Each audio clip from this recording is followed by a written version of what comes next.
Hey guys, my name is Nick and welcome back to the channel, and apologies, I do have a slight cold, but I'm going to persevere and try not to cough my way through this video. But we return to the Warhound build guide. As you may be aware, I've run two videos so far, one on how to prepare ready to assemble your Warhound, and the second one was all about the torso sub-assemblies. In this video we're going to go through how I'm posing the legs, some things to avoid, things to consider if you're building your own Warhound and following along, and hopefully it will help you navigate around the really bad instructions and see in a little bit more detail how best to put the Warhound legs together. So without further ado, let's get straight into the video.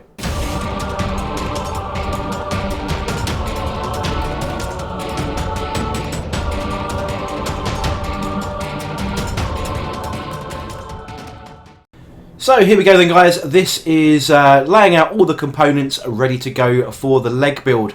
Now as I said in the opening video of this series, this is what makes the Warhound pretty damn complicated. The legs are exceptionally posable, lots of flexibility in most of the build, although when we get to doing the actual thigh middle section and the lower leg, it is actually quite restrictive of how flexible you can make this part. But the flexibility really comes in with the toes and the feet and with the ball and socket joints, and that's going to give you the greatest range of motion or effect you want to get with your Titan. As you may recall, each toe is like 3 components plus a bunch of pistons, and it's the pistons that are exceptionally infuriating in the build of the Warhound. And as I mentioned, the ball and socket, all that extra flexibility and so on. And I want to try and build this in an order that makes the most sense when you're trying to juggle the all the components together, so you haven't got, you know, elastic bands and straps and brackets and braces and clamps and everything else that's going on with the build. I'm going to try and be as practical as possible so that you guys can follow on, and hopefully you'll agree with me. This is probably the best way to put it together if you're doing this project on your own. You may have some other ideas. You may find that if you're doing it as a project with a couple of other people, that's the best way of doing it. But we'll get to that point. So once again, just showing you exactly how all these sort of components go together, really, just as a recap more than anything else.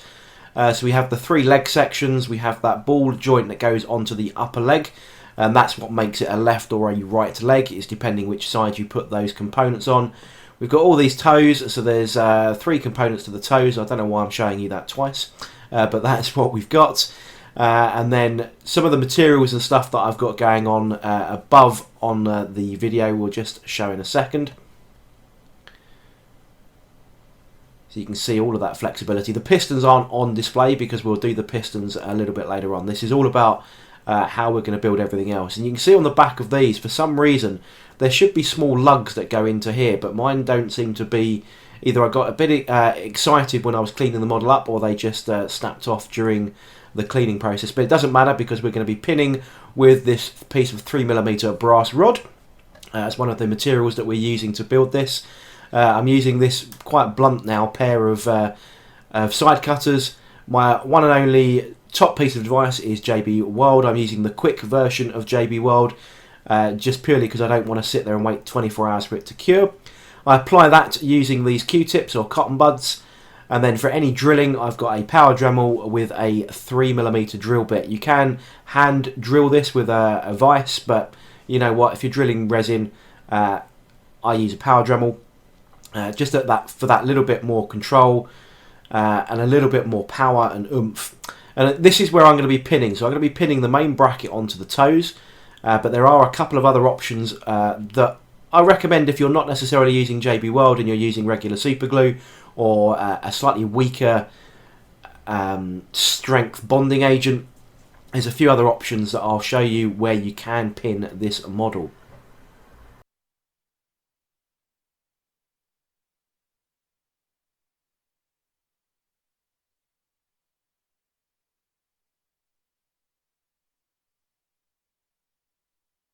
So this is one of the first options for a hip pin, and I recommend that you do it at this stage. Well, not at this stage of the video, but when you get to put that ball socket into the hip section there, you can pin through that and then the leg will actually cover up any drill holes that you've done. So that will be where we get to, but we'll show you that again as we get on. So I've zoomed in a little bit and I've done some drilling.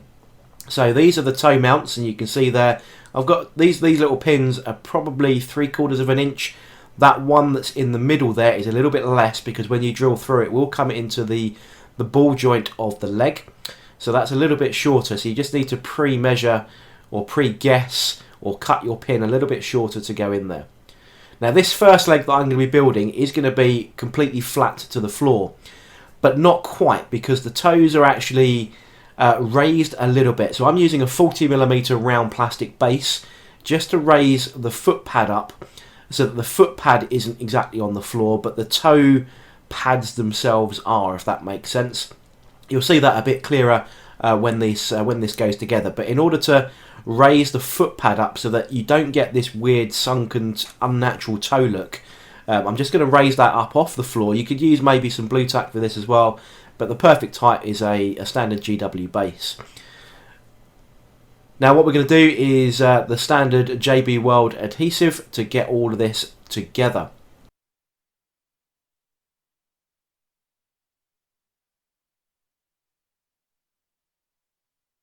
Just strip everything else out the way. I've got some JBWeld already mixed, and I'm going to apply that to the pin, stick the pin into the toe receivers here, just like that. Now I'm not going to go through every single one of these, because once you've done one you'll see exactly how everything works, but this is just exactly how I'm putting the flat foot together. Now before we stick everything together, always score the surfaces. I nearly forgot when I was doing this video to score my own surfaces. Just gives the any adhesive that you're using something else to work with other than a purely flat resin surface. So give it a good little score, just to give something for that fluid to seep into and give you that added little bit of bond. Now that goes on to both surfaces, just like this and like this. You could use some coarse sandpaper for that same kind of thing, but I'm just going to gouge into it with my scalpel blade. I always apply the adhesive to both surfaces, so we're going to put some on here, just wrap that round. It will splurge out a little bit, but you know what, this is kind of going to be the most weight bearing point on the model, so I really want to make sure that this is as strong a join as I can possibly make it.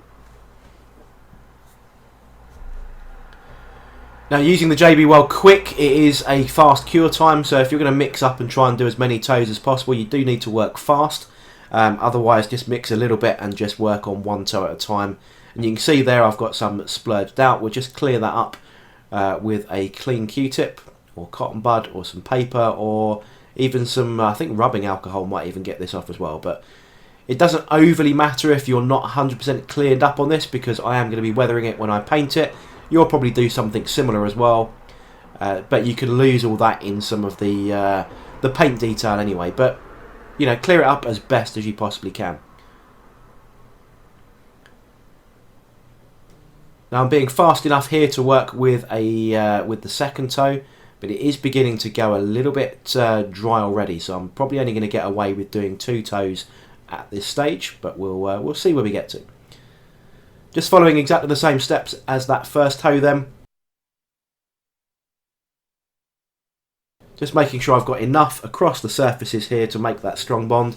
Especially this one, this is the bigger middle toe, so it is a little bit bigger. And again, as I said earlier, this is going to be the most weight bearing foot out of the two, because the other one I'm going to do a little bit more raised up, so it's not going to take as much of the weight of the model as this foot will. If you're doing your first ever Warhound Titan, I probably would recommend that both feet that you do are fully planted on the floor. So you might want to repeat this for your other foot. I've done one before. I wanted something a bit more variety with the build, so I am going to go with a raised second foot, but you'll see that when we come to build that one.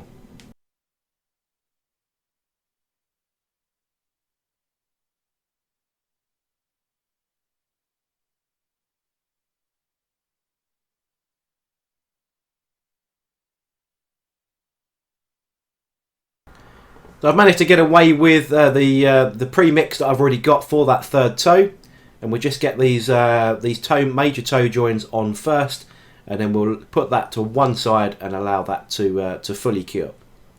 Just a little bit of clean up here. There's a little bit of excess seepage, but I think I was a little bit generous with my adhesive there.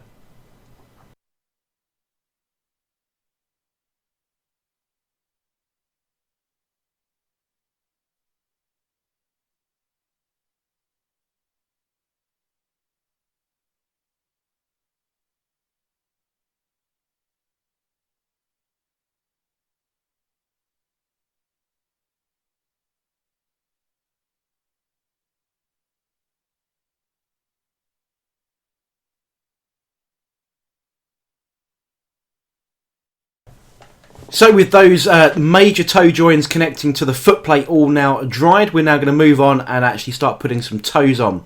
If you're doing your first Warhound, I would suggest only doing one toe at a time. I think I'm going to do maybe one or two. Just because of the cure time of the weld that I'm using. The JBWeld Quick does exactly what it says on the tin and will go pretty quick. But before we move on to the front toes, I'm just going to put on this rear piece here, which is the... There's only two parts to that rear toe, but I'm just going to put that on upside down. There we go, just correct that. So there's a little bit of, I think it's skull motifs, very small skulls I think up here on the top of there. But either way, there's a little bit of detail on the top there. And that just covers that rear toe. But while that then begins to set, which I have put a bit too much on, we can then move around to the front and crack on with those front toes. Not a huge amount of flexibility with that rear toe, to be honest, but it's all in the front toes is where we're at.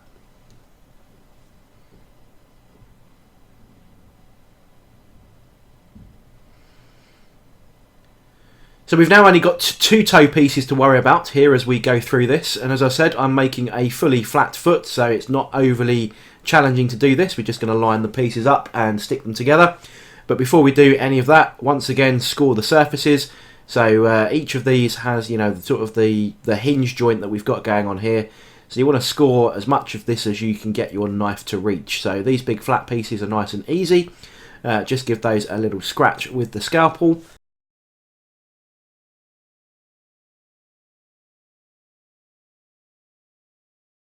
And again, the ones that we've already got on the foot plate, we can do those as well. It's a bit difficult to get into the side pieces where this hinge joint goes, but if you can get into it, or just run a little bit of sandpaper into it, it will help.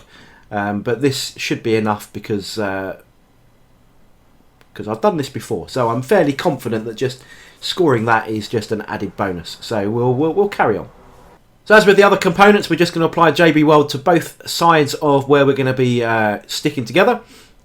So in this case, we've got the end toe, the middle joint has got two pieces we need to put some adhesive on, and then the bit we've already done on the foot pad, the toe connector on the foot pad. Again, give it a good coverage, don't go completely mad, but enough to make a solid bond between all of the surfaces. And you can kind of judge that by eye yourself as you do your own model.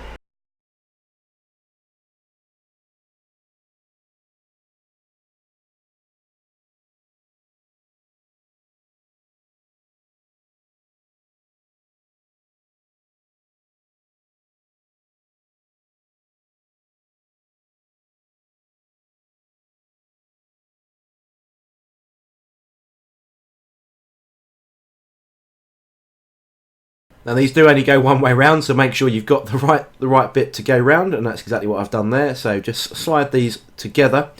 Now we want to make sure that we're putting that foot pad down now onto the raised bit that I've got, just to give you the correct angle of that toe join. So once it's there, I don't really want to move anymore because that's going to begin to set while I start working on the other toes. So we just go around with the other toes, remembering that the larger toe is the one in the middle. So if you've got your components all laid down, there are two larger toes, which are the middle ones. Just make sure you remember that when you come to this stage, because you won't be able to get them off afterwards.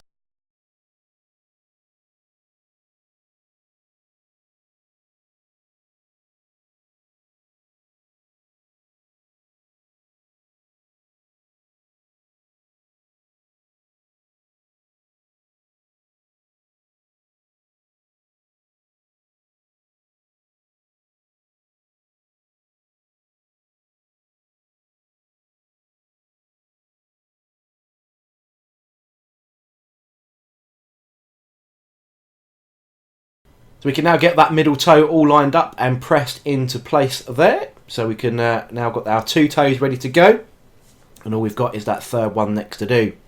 And exactly the same as the other 2, let's just press that one home, and then what we want to do is just make sure that everything is fully snug and fully tucked together. So I'm just going to apply a little bit of pressure just to make sure that everything is fully located and home correctly, because I'm going to leave that behind now and let that dry while we work on the second foot pad. So just put the rear toe on. This hasn't got that middle join. This is just a single piece onto the rear toe mount that we've already done, and just get some of that in there. I put a bit too much, as you can see me tidying up as I go, and then we just put that on, obviously bonding on both sides as usual, and then stick that rear toe on.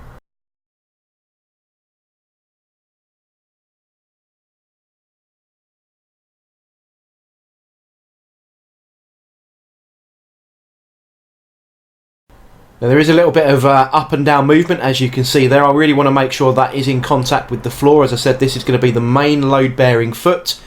So in fact I want to slightly lift it up so I can artificially force that down a little bit further, and then when I press the foot pad back flat, I know that that's at the best angle it can possibly be to ensure the stability that we need in this foot. And once it's there, I'm going to walk away and leave that to dry and to cure properly. And that is it. Leave it alone. Don't touch it. So about 25 minutes later, we can move on to the other foot. But I'm just going to show you the first one that's now fully cured. And you can see there I'm just giving it a good wiggle. You can see there a little bit of force. Nothing is budging. That's how good that stuff is. But we can move on to the other foot. Now I'm not going to go through everything on this foot because you've seen exactly how this all goes together. But I'm just going to show you how I'm playing around with the angle on this, because I want this to be a raised foot to make it look like the Warhound is actually running.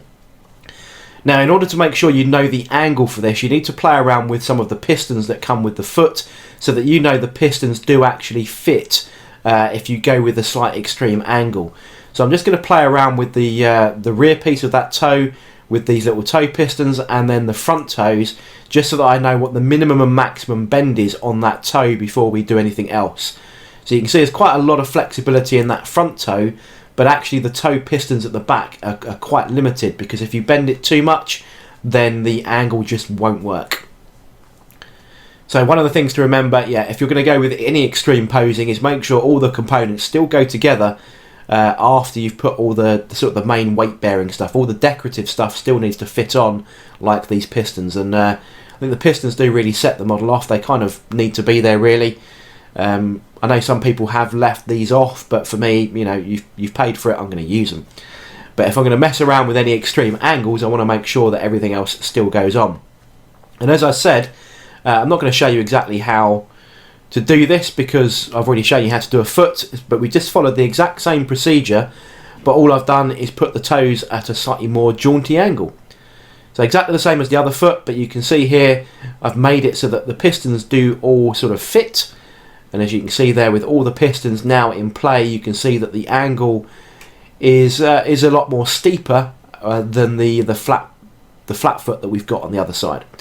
So you won't be able to have as much weight bearing down on that rear foot as you will on this leading foot, just because of the weight distribution over the points of contact that you're going to have, especially if you're going to put a base on it.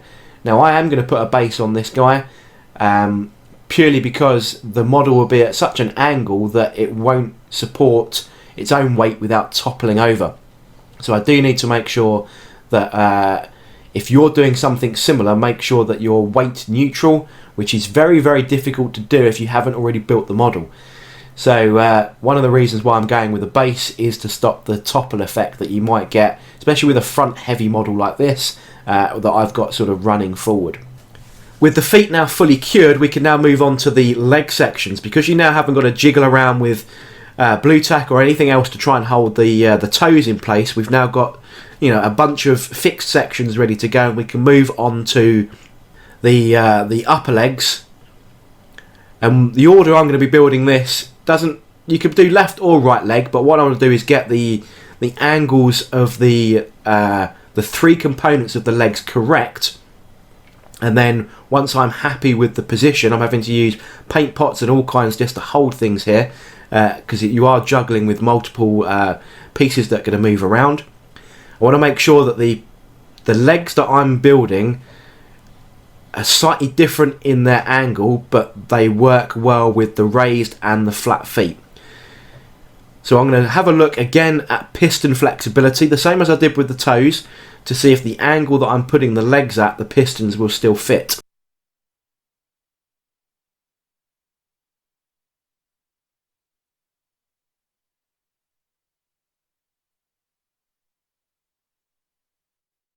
And you can see here I'm going to go with as much right angled leg on that one, and the pistons will fit if I cut the main piston rods, which is exactly what I'm going to do, is cut these down just so that that piston will now fit in the piston housing with that leg at 90 degrees.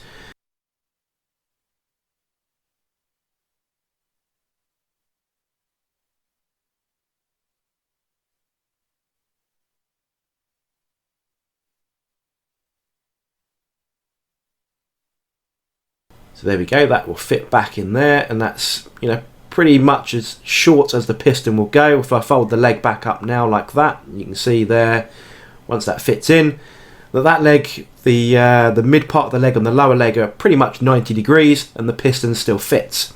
Now just clearing up some of the bits that I must have missed during the original clearing, and then scoring all the components ready for the adhesive.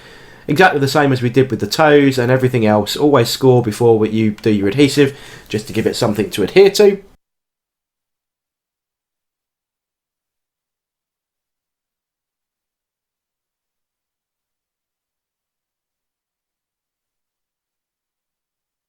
But at least with these sections, they're quite big, so you can actually get your knife blade in there and give those a good score. Now these are load bearing components, so I would recommend making sure that you do as much as you possibly can to make that adhesive point as strong as possible. So with everything scored on this particular leg, the angles all worked out, we can now apply the JBWeld and get this particular leg all assembled.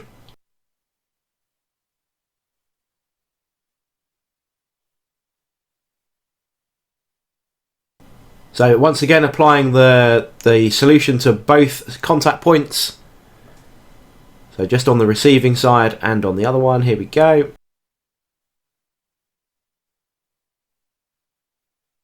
And again, if you were using any kind of two-part epoxy or super glue, I'd probably do something vaguely similar, to be honest. Now before we put that upper leg section in, we just need to get the piston ready so that we don't have to squeeze that in afterwards, because it might be a bit of an unusual fit.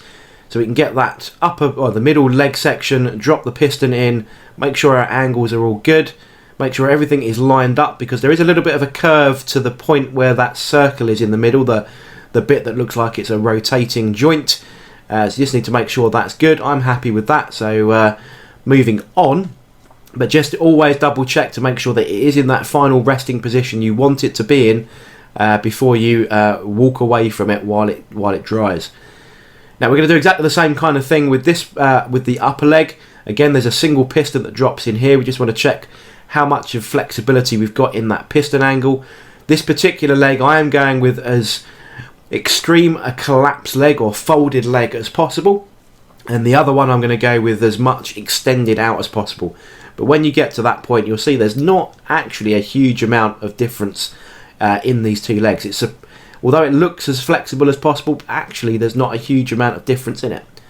It all comes down to the ball joints and the positioning of the thighs that make the legs look more flexible than they really are. So we can now do the JBWeld on the thigh section here. So we've just got some of that ready to go. Just putting that on the inside of the upper thigh hinge joint, and then we'll put some on the sides of the receiving part of that hinge.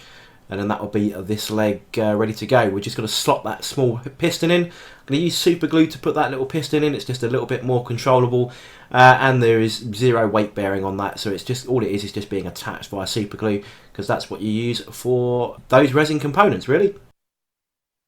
So you just want to make sure that piston does receive into the piston housing. So there's a little bit of wiggle just to get that in, because they are quite snug. But once that's in, we can just wiggle the actual ball or the actual socket hinge joint, and we'll get that in the right position It's just going to pop in, and there we go. Now I've gone ahead and done the other leg already, because it's just built exactly the same way, but you can see here I've done that as far as the opposite with the pistons as possible, so the pistons are as far extended as possible, and just holding them up side by side you can actually see the middle join is at quite a steep angle, but the height difference, there's not a lot in it, because it really, that flexibility or that angle is just really on that middle section, but it doesn't actually give much more height. So I'm going to just play around and see which leg works best, either the more collapsed leg on the left or the straighter leg on the right. Now, as I said, there's not a huge amount in it, and this is where we start playing a bit of a juggling action, as we've still got quite a few components that we haven't glued in place yet. We've just got the feet, and then we just got to play around with the ball and socket joints here. So this is another good point where you can pin. So if you were to wanted to add that added strength into the ankle joint from the foot, you could drill through the bottom of the foot pad and straight up the lower leg section there. Just get your Dremel out and push a pin straight through the middle of that, and you can kebab all of the sections together. Now this is some more fun and games for balancing. So what I've done is I've JBWelded the ball joint here for this leg, because I've decided that this is the leg that's going to go on the raised foot. And I'm just finding things that I've got knocking around in my office that can balance this so that I don't have to hold it. Now gravity and the weight of the leg itself, you can see my head getting in the way of the camera, will make sure that that is firmly in place in that ball joint, but I'm just using something else just to hold it so I can walk away. Now I've rinsed and repeated that exact process. This time this is with the flat-footed leg, so this is the other leg. I've angled them in slightly as well, so they're slightly toed towards the hip joints. And what I'm going to do now is just apply the lower leg pistons. You could actually leave the pistons off and paint them entirely separately at this stage if you really wanted to. In fact, I think I did that for the Reaver Titan build. I actually left them off. But for this one, I'm going to do them all in one go. One of the reasons for that is that because each individual one is cut to fit each individual section, when you go and prime them and come back, you'll actually find that you've forgotten which pistons go where, unless you've managed to come up with a unique labelling system. So what I'm going to do is cut to fit each one individually, and I'm going to glue them on. So there's 5 pistons per leg, there's 2 parts per piston, and I'm going to use Gorilla Super Glue Gel to do this. So I'll glue the centre of the piston with the piston rod into the housing, and then the 2 little ball joints on the actual leg and lower leg, and I'll glue those in place. So once the piston is cut to length, glue them together like that, and then stick them on. Now you may find if you've got some slightly twisted angle going on that you may need to twist the piston so that they lay actually flush. Now this particular one went on quite nicely. I think a couple of others I needed to twist the top section so that the 2 receiving ball joints are slightly off angle. So skipping ahead, I've applied all 5 pistons to that particular leg. And now we can, and in fact the other leg as well, look at that, here's one I've done earlier. So that's exactly the same process. So now we can go back to the hip section and how you want to tilt the main body. This is what's going to influence the angle of the upper body that we've already assembled in part 2 of this video. So the big flat section at the centre of the hip joint is key to whether you want this guy, you know, perfectly flat and looking forwards, whether you want him sort of pointing downwards at any other kind of angle.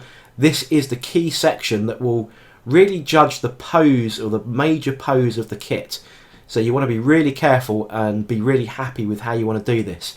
This is where having the torso already complete comes into its own. If you built the legs first, you're going to have to gauge it by eye, but if you've already built the torso or the majority of the torso, as we have done with this video, you'll be able to pop that on and just sort of see the angle that it creates. Now I've gone ahead and basically guessed this off the top of my head because I'm fairly confident that I know the angle I was after. But if you're going to do it yourself, press the head on whilst the ball joints are still setting, and then you can just tweak that angle just very slightly as you go ahead and make it work for you. So I've got mine, as you can see, tilted forward there. It's not at a perfectly horizontal angle. It is tilted forward, and I'll just show you that now because that's the whole point of doing the legs second to the torso. And this is where you can also see how unbalanced this particular pose is going to be, which is one of the other reasons why I'm going to be basing it so that I can actually use that as the anti-toppling device. Because once you add the weapons and the head, that will just keep toppling over. It's not a freestanding model. If you really want a freestanding model with zero base, then you can't really go with such an extreme angle, because it will just continually fall over on the battlefield, which won't be beneficial to you. So there's some final pin section, or final hip sections for these other pistons. So there's 3 pistons per side, so you've actually got 12 components in total. With this kit, I actually found you had 1 complete spare piston kit for each individual area. So I've got a spare piston for the hips, I had a spare piston for the ankles, and I think I had a spare piston for the toes as well. So if you do get it wrong, I do believe that you may get a spare. So I would check your kit like I did in part 1 of my video, where I clocked that I had that spare one. Now we're going to apply these pistons exactly the same as we did the ankle ones. Each individual one is cut to fit. So you can see there the front one fits exactly as it is, but the back one we need to do some trimming of the piston itself. So what we're going to do is go around with the clippers and then trim each piston to fit. And then once we've done that, this is what we end up with, all 6 hip pistons all attached. So pretty happy with the way that the pose has come out. All the pistons have worked. You can see that rear piston there is really short. I had to cut most of the piston rod off, whereas the front ones are nearly fully extended. And that's all part of the posability of the kit, but you can see how much of a faff, how much of a challenge that is to try and do while still maintaining the pose you want to try and get from the kit. And you can see why I consider this probably the hardest one to build out of all of the Forgeworld Imperial Titans specifically. The Phantom, that's a different question. So finally then, these are the components that we're building. Because I said that we're doing this in a sub-assembly section, all the armour panels are being left off. And once those torso interior parts are painted, we can actually stick them inside the torso. And this would just leave you a rough idea of all the armour panels that have been left off, enabling you to paint those separately. We have that interior detail there that goes in there. And then we still have the head to go, which will be covered in the final video of the series. So there we go then guys, the legs are now fully assembled except the big shin guards and the 2 thigh plates, because as always with any kind of knight or anything like that, you should always keep the armour panels off to aid the painting. But that's going to wrap up this part of the video. I hope you learned something new, and if you did, don't forget to like, comment and subscribe, and I shall catch you guys for the final part of this Warhound build series, which is going to be the weapons, the head, and any ancillary details that we're going to be applying. But thanks for watching. I shall catch you guys on the next video.